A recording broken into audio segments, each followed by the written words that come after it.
Welcome to Soccer As We Like It, the Man United Rush. And today we have uGO, the host of Man United in Pigeon. We're going to go over the Man United match against Everton. Welcome to the show, uGO. How are you? Yo, what's up? I'm good. I'm great. I did all right. Good. Well, we all saw what happened on Wednesday. I think we all had our hearts in our mouths at that last minute. But what did you see? Was there something wrong with that game? I feel in the first half, Man United didn't really play well, and we were lucky to still be 0-0 at halftime because they really missed a lot of chances. And David De Gea proved once again that he's the best goalkeeper in the world in that particular Exactly. game. Yes. So what I would say is that towards the last 10 minutes of the game, we saw a United side that I think might be a good side. Like when Cavani came on and Ronaldo was playing from the left wing, but at certain instances, the two of them were always in the box. And surprisingly, when Jesse Lingard came on into that mix, it looked like the link-up play between the three of them was extremely brilliant. Yes. So yeah, so I would say that it would give Ole a lot to like really think about. And for now, I think that Jadon Sancho might drop out of the team at the moment because Wow. he doesn't really that he doesn't really offer anything going front. He doesn't cross the ball. He doesn't really cause that much havoc because if we really had Ronaldo, Cavani, and Mason Greenwood, yeah, or whoever they want to put at the right wing, like let them all fight for the right wing, yeah. So that is how I see it for now. When when you saw that lineup, okay, a few missing people from injuries to suspensions. Did you think Villarreal were gonna play? We all know Villarreal. I mean, they beat us on penalties, but they are a very good technical side. Let's not kid ourselves. Yeah, The yes. possession football and the way they're ripping through that midfield was, like you said, had the Gea not been on form, I'm sorry, we could have been easily 3-0 down, and that would have been Yeah, game over. But yes, yeah. so I asked, why were we so bad in the first half? Or Um, Villarreal was so good? Which one was it? I think that the reason why we were bad it was because of one player, Dalot. He had a really bad game. Oh yeah, And majority of the chances they had in the first half, it came from that his wing with that Dayuma or something that they yeah, call it. Yeah, every single time he came up against Dallas, I was literally shaking because because you would literally know that he would beat Diego Dalot on. easily. And yes, and like one thing about Dalot, like right from time that most of us have known him to be that type of player that he lets the player to get in, then later he tries to recover. But unfortunately with Dayuma, every single time he let Dayuma in, Dayuma literally created an attempt or tested David De Gea. Mm, And that was what led to their goal. yes, it came So from that side. yes, so if that on a different day with Wan-Bissaka at that position, they would not reap the benefits of that kind of play you get. Right. And so maybe I would say that that as for that right back position, that it belongs to Wan-Bissaka at the moment. Maybe if Diego Dalot finds how he works on his defensive side, he can become a top Man United right back. But for now, it's a no for me Right. for Dalot. People were saying the reason he was exposed because Mason was not essential. Mason, whichever who played right in the first half, was not helping him to track back. That he was always exposed. There's a Mm, point there. You can say, okay, there's one thing I would say, yeah, that I would have blamed Mason Greenwood if it was the wing back that was giving Diego Dallo a problem. But it was one player that was taking him on. You wouldn't expect Mason Greenwood and Dallo to come back to mark one player. true. You get that it wasn't the right the wing back of Villarreal that was causing problems because what normally happens is normally Mason is meant to only follow the wing back so that in case the wing back makes run, he tracks that one. Then while Diego Dallo deals with the player is meant to deal with. Now, Diego Dallo did not do what he was supposed to do. Like it wasn't about Mason. It was the fact that Diego Dallo, like when the two of them are standing in a position, he allows the guy to make a run. Then he Yeah, tries to, yeah. It was poor because time after time he just kept torturing Dallo inside, outside, like. And I was telling myself, just give him. You see, sometimes, and he gives him too much space. He doesn't Yes. close him down, like put your tackle in immediately. Because if you don't, because like I said, you give him so much space to even cross the ball. You Yeah. can't do that. You got to keep tight to him. It was really, really poor. I was really disappointed. Delo, I've always been thinking like, okay, he's a good crosser of the ball, but he was defensively terrible.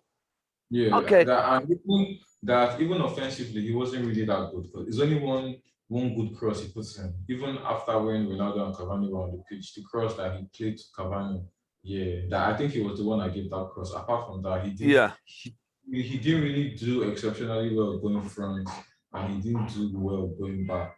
It was almost as if that we were playing one man down. Yeah, because yeah, he he did. was terrible. It was sad though. It really, I think he's missed an opportunity there. I know Yeah. Wan-Bissaka is banned. I think still has one more ban to serve. So Dallo will be back against Atalanta when we come back. Um, I think that they said that they extended on Misaka's ban to 2 games, right? Yeah, Or like two is it games. 2 games in total? 2 games in Or total. I think it's 2 games oh, in total. Because I mean, okay. if they extended to 2 games total, are they saying that's 4 games now? If they extended it, I think it was initially one match ban. When they expanded it Okay. to two, I think it's now going to be 2 games he's going to miss. Okay. Uh, Okay. So he's going to play the Atalanta return game. we're going to play with the low is going to be for the Atlanta game because we're going to play Atlanta back to back, you know, um, away then home. And I've not seen Atlanta play, but I've seen they seem to be able to grind results out and get results. But Villarreal must be wondering how did they not leave Old Trafford with at least 1 point? Because honestly, Yeah. over the period, we really looked like a team that was struggling. I mean, okay, take Dalot out. Even going through the middle, the passing, they were so organized, very organized. And I felt bad, like, wow, it looked like we're just chasing shadows. But it is what it is. And we move on. They Yeah. always say in football, they don't ask who nearly won the game. They ask who won the game. Yes. So I hope Yes. they've learned from that poor performance. Yes, Ronaldo turned up at the last minute. I mean, the way him and like you said, him and Lingard, the way he nodded it down for Lingard and Lingard returned the ball back. The Yeah. timing was perfect. I've seen this connection between them. Like the little time that Lingard has had when Ronaldo is on the pitch, they tend to link up very well. Mm, Like they tend to link up very well. So that's something that only would have even noticed for a while. That is why that in most of the games he tends to bring on, but it's only one game that he made the wrong decision. The one where he took out Jesse Lingard for Ronaldo instead of somebody, like instead of removing somebody else instead of right, Ronaldo. right, Yes. yeah, So yeah, like in that game, he made a mistake. He would have removed somebody else. Yeah. right. Okay, tomorrow's another game. Everton, another team. We saw what happened against Villa. Well, we're back to Premier League. I think this is week 7. Week 7, yeah, it's week 7. Yeah. And we're home to Everton. Everybody's going to be back. Wan-Bissaka back. I don't know if Luke Shaw is back yet. I'm not sure if he's back. I know Maguire's still out for a couple of weeks. Um, what do you expect from the Everton game tomorrow? Rafa Benitez has been playing. The team has been playing quite well, Everton. So what do you expect from our home game? We can't. What we did this Saturday against Villa was terrible. The fans will be ready for this. They can't watch another playing a 6-man defense, playing the back 6 at home again. Yeah. What's your take tomorrow?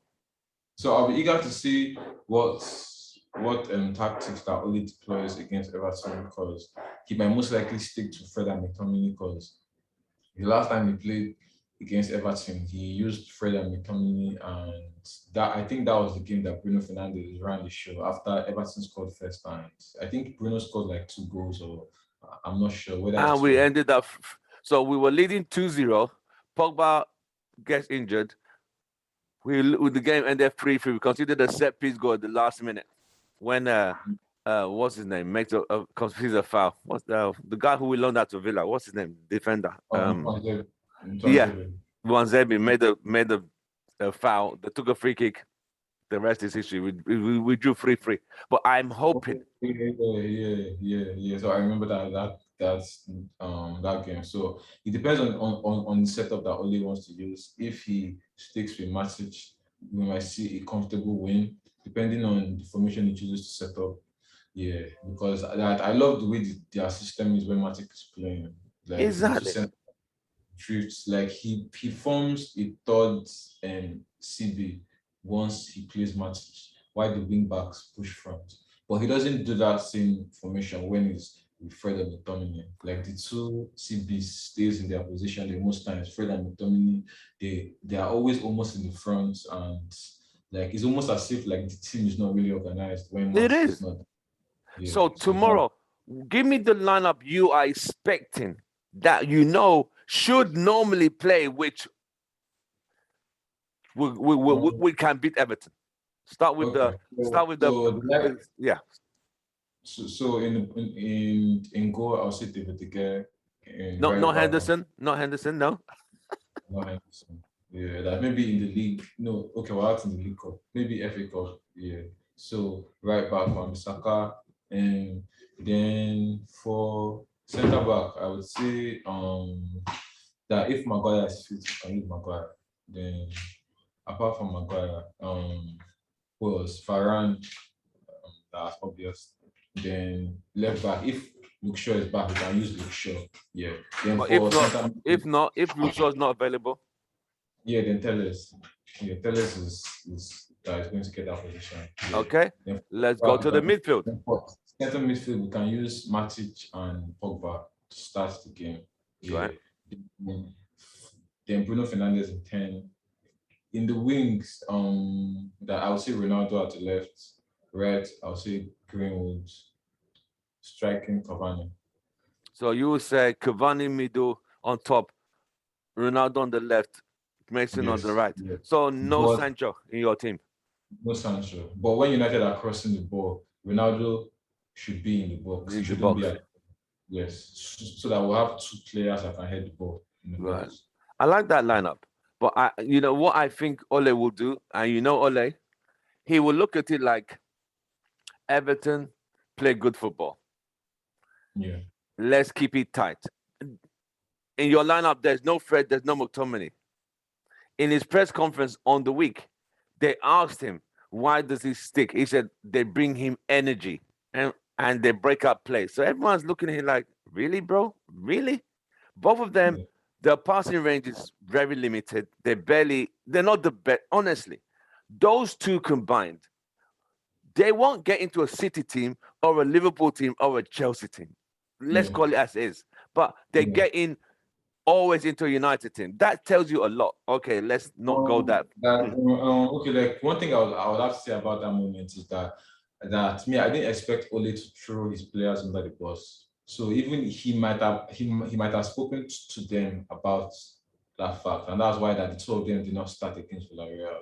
Right. But I don't expect that he would throw them under the bus when that reporter asks him about the fact that the two of them are not good enough when they start, and he would put them under the bus. He would defend them and Oh, still without a doubt, he will. And I mean, we can all see. I mean, what people begin to, what fans have engaged fans, what they're now worried about is like the coaching. What do they coach these people? Because it seems sometimes they're going to feel like total strangers.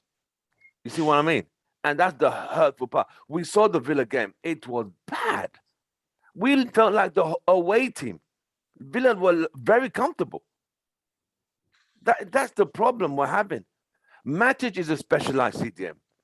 I know he can't play every game. I know that. But like tomorrow, Matic should start. He should start. You know?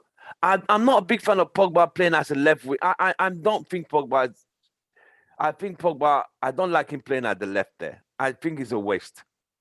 Yeah. Like you said, I would rather have left to me, I will have either Mason on the left and Sancho on the right, or both of them on both sides. But it seems Sancho as a right winger, I don't know why we're playing him on the left. That is my concern. A guy we chased for 2 years. Yeah, and the biggest problem I have with Sancho is what does he really offer? No offense, like what does he really offer? Like he like at the back, he doesn't really offer much. In front, he does that. He's not a threat to goal. He doesn't really take okay that he tries to take one player on, but he doesn't really beat that player in the sense that okay, when Greenwood is with the ball and he tries to take a player on, we all know what Greenwood is trying to, the reason why he's trying to do that, either to drive in down the end and try to have a shot and find how he can sneak it into the near post, or he gives a low cross. Mm. Every single person knows that that is what we get from Greenwood. Greenwood. He space so he can shoot. Now with Sancho on the other hand, he when he was in Dortmund, most of his play was trying to find Haaland. Now most of his play is not trying to find Ronaldo. So I don't really know how his system works in United at the moment, because he gives just random side passes and he has not really done anything that has been brilliant in terms of him looking like a good threat. And Right. if he's not a good threat and he's taking up that position, then it means that Man United are like almost a man down in that position, because You're very correct. he has to justify why he should be starting. He has to justify it. You're very correct. So you ask yourself, is it that he's trying to adapt to the United's play, or do you think he needs a bit of time, or United not utilizing the best out of him? I mean, Man United have one of the greatest strikers in the world at the moment that can head the ball. As Sancho tried to cross a ball in that box, I don't think I remember seeing him cross. I know I remember seeing Greenwood. He has crossed the ball both low and high. I've seen Bruno Fernandes cross the ball a lot of times. I've seen Pogba try to try to swing the ball up. Sancho, I can't remember him doing that. Honestly, I cannot. The only thing I can remember him do is a bit of trickery, like how Martial does. Then, yes, then maybe he doesn't really go all the way. He brings it back and passes it backwards. So you want him to do what Danjuma does, right? That kind of all those beating, crossing. That's what we want. That's what we're expecting. But he's not doing that. Yes, he's not doing that. He's not doing that. I think it's okay. We're just coming into October now. Happy Independence. Nigeria's Happy Independence Day, yeah. So are you celebrating today? You going to party? No, not really. But I'm just happy about today. Yeah. Right. So I mean, it's a case of how do United embed him into the style of play. I mean, the whole point was him being the right person across the ball down the right. We complained that everything was done left. Now we got him. It's like, why put him on the left again? So it's something they need to figure out. Tomorrow's game. Yeah, go on. Yeah, and I've seen clips of him crossing the ball in Dortmund. Like I've seen him crossing from corner kicks, but he doesn't do any of that in United. He doesn't do it. So I'm trying to understand that maybe it's from the manager point of view. Yeah, because it is literally easy telling a player that you want him to play this type of system because you have somebody that can head the ball. Can Sancho deliver that? Sancho can, because obviously Luke Shaw crosses. Like it is literally easy to tell Sancho to stick to a play style before his confidence improves. Play with his left back in the sense that if his left back makes runs and the defender follows him, he can as well put the ball in the box. Yeah, for like people to head. But I've not really seen like any system down that particular wing. And because obviously when like Rashford was around, we know that the strongest strength that him and Luke Shaw had, even if Rashford was not really a crosser, the connection that he had with Luke Shaw was absolutely brilliant. And all those runs that he tries to make in behind the defender, Sancho doesn't even make those runs. So that he's more like a static player. He wants the ball at his feet and he tries to do trickery. He doesn't do a lot of like movement around the ball. Yeah. Maybe he might improve with time, but no. We need for 80 million. He needs to improve. believe that a guy that United chased for 2 years. Nah, that's what I said. The coaching, all they say, oh, he's not in charge of coaching. So it's McKenna, Carrick, and Phelan in charge of coach. So you ask yourself, with the quality and talent United have, honestly, I think they should be playing better football. Don't you think? Yes, yes, that's what I think. And I think that the better that I think he's still trying to find his strongest 11. I'm waiting to see what happens when Cavani and Ronaldo start in the same game. I'm waiting to see the system they'll deploy, whether they'll have a lot of crosses in the box. Because if they have a lot of crosses in the box, it's not even about Ronaldo and Cavani, it's about the ball that drops for the people. Because if you notice that Villarreal game towards the end of the game, before we scored that goal, we had like 4 players in the box. Cavani was in the box, Lingard was in the box, Ronaldo was in the box, and somebody else was in the box. It was packed. It was Okay. packed. When it was getting desperate times call for desperate measures. You know, the clock was ticking there. Okay, they needed to find something. If not, it was going to be 1-1. Literally, Yeah, I mean, Fred put in a good ball. but the way they played in that last 10 minutes, that is how Man City play literally in the games they play, or that's how they play.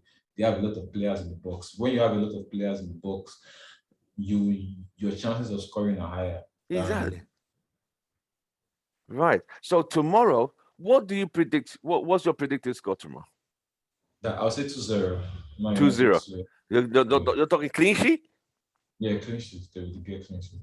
Okay. I mean, with this United team, I just don't see clean sheet. I just see them concede a goal, because it seems like when they concede a goal, then it's like the goal wakens them up. It shouldn't always be that case. It's like, why don't you always start on the front foot instead of always having to concede first, then wake up? Okay, we need to get a goal back. Just start the game. You know, it's just sometimes very frustrating. I don't know for you, but for me, and when I watch it with the boys, it's such a frustrating game. Yes, I agree. Yes, I agree. And hopefully that I would judge them maybe towards the end of next month, so that I'll see if there's improvements this month and next month. That is what I used to judge, because honestly, the players that they have right now, they have not played together before the season, a lot of them. So when they finally find their balance, like when there's a balance in the team, that I would want to see what happens when he has a team that he always starts like week in, week out, apart from the cup game and stuff like that. So I know that they will improve. Yeah, let's just hope that it comes sooner than later. The only thing that didn't make me too upset after we lost to Villa was Chelsea lost that day, and Chelsea lost and Liverpool drew. So that was made it a bit comfortable. Like, okay, I get it. It's not too bad. So yes, it's not too bad. Yeah, but that penalty Bruno took, I don't even want to talk about it. It was just terrible, but it is what it is. So tomorrow, hopefully 3 points. You said 2-0. You've given your lineup. Viewers, list his lineup. If you disagree with him, drop your comments. He's giving his lineup without McFred in that team. We all know Ole will definitely, because I think Ole's, I'm trying to avoid the word scared. I think is too cautious, even at home. Villa was the away team. Why would you play a back six at home? That I can't comprehend. Okay, we have Varane. So why are you still playing McFred in front of the centre back? That don't make sense. See what I mean? Yeah. So it baffles me why we still play a back six, especially at home. The fans could see it last week. They could see like it was terrible. But it is what it is. We need to find a style, like you said, a style that suits the best 11.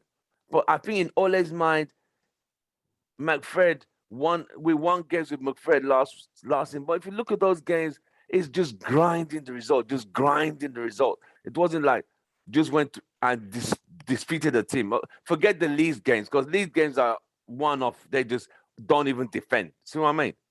So I always try to tell fans, never use Leeds game as, oh, we beat Leeds. And nah, look at the teams we beat. We struggled to beat the Sheffield Uniteds, the low block teams, the Fulhams, that you just get the 2-1 or you lose.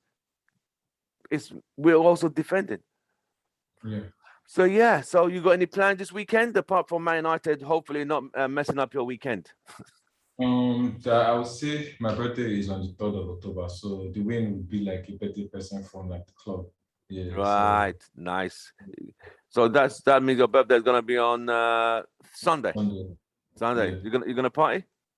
Yep. Yep.